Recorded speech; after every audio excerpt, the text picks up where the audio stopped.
Good morning, Little Masters, and welcome back to today's Tolkien Times. I'm the Man of the West, also from the Prancing Pony podcast. It's time to conclude our special week of today's Tolkien Times as we celebrate the holidays with the letters from Father Christmas.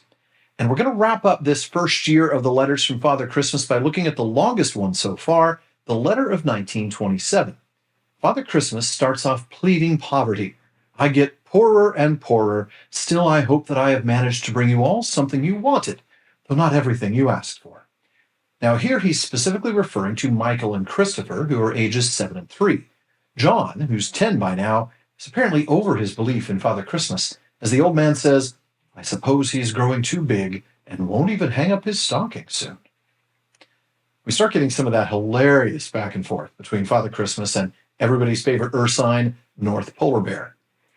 It has been so bitterly cold at the North Pole lately that the North Polar Bear has spent most of the time asleep and has been less use than usual this Christmas.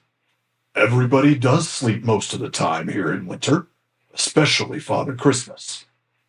Interestingly, it was indeed a very bitter cold December that year in England. The average temperature was only 2 degrees Celsius for the entire month. That's about 36 degrees Fahrenheit. Now, while the letter was written on December 20th and Tolkien couldn't have seen into the future, the so-called Christmas blizzard struck the southern part of the UK on the 25th and 26th. That's not the only real-world event that Tolkien will reference in this letter, though, so stay tuned.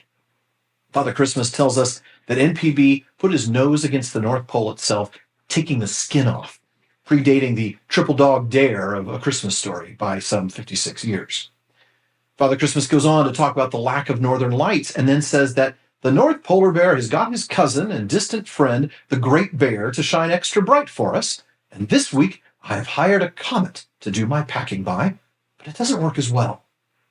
The Great Bear is, of course, Ursa Major, known more for its 7 brightest stars, which on their own are the Big Dipper or the Plough, or, in Middle-earth, the Valakivka, the sickle of the Valar, set in the north as a challenge to Melkor. But I digress. What's more interesting about this passage is the mention of the comet.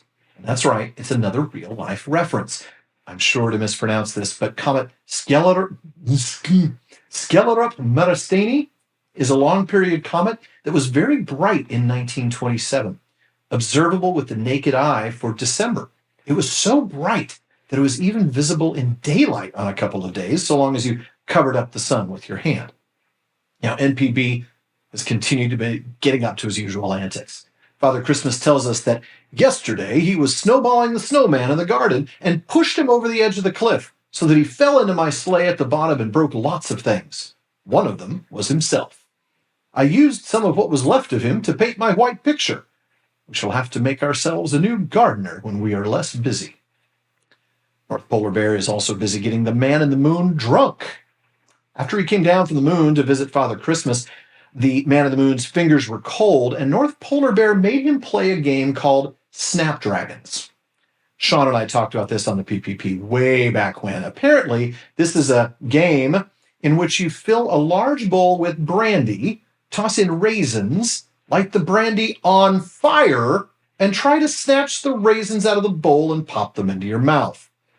So, playing this game, the Man of the Moon burnt his fingers. Then he licked them, and then he liked the brandy, and then the bear gave him lots more, and he went fast asleep on the sofa.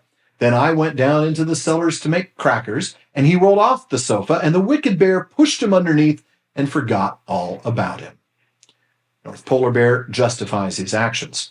I have never been expected to look after the Man in the Moon before. I was very nice to him, and he was very comfy under the sofa. Then Father Christmas writes, my messengers told me that you have somebody from Iceland staying with you. That's true. In fact, her name appears at the beginning of the letter, and I'm going to try to pronounce this right. Auslug was, it seems, a helper with the kids, based on an interview with another Icelandic woman who lived with the Tolkiens in the 30s. Now, back to the letter. That is not so far, Iceland, from where I live, Father Christmas says, and nearly as cold. People don't hang up stockings there, and I usually pass by in a hurry, though I sometimes pop down and leave a thing or two for their very jolly Christmas trees. He then goes on to talk about his flight route through Norway, Denmark, Germany, Switzerland, and then back north over northern France, Belgium, and then to England. He concludes, and so must we, this must be all. I have written you a very long letter this year, as there was nothing to draw but dark and snow and stars. Love to you all, and happiness next year. Your loving Father Christmas. Well, folks, that wraps it up for this wonderful week in the letters from Father Christmas. We will start with 1928's letter next Christmas. But please be sure to join me again on Monday, January 1st, as I start Series 4 and Week 26 of today's Tolkien Times. And you have my wishes for a Merry Christmas and a Happy New Year. Learn how you can support the TTT by visiting patreon.com/Tolkien Times, where you can become a part of my content council, helping me decide what goes on the show. Join me for a monthly hangout and get a full bonus episode every week. If you're watching this on YouTube, please take a moment to like and subscribe. Follow or subscribe in your podcast apps, and follow @Tolkien Times on social media. Finally, as Faramir says, go with the goodwill of all good men. Merry Christmas and Happy New Year.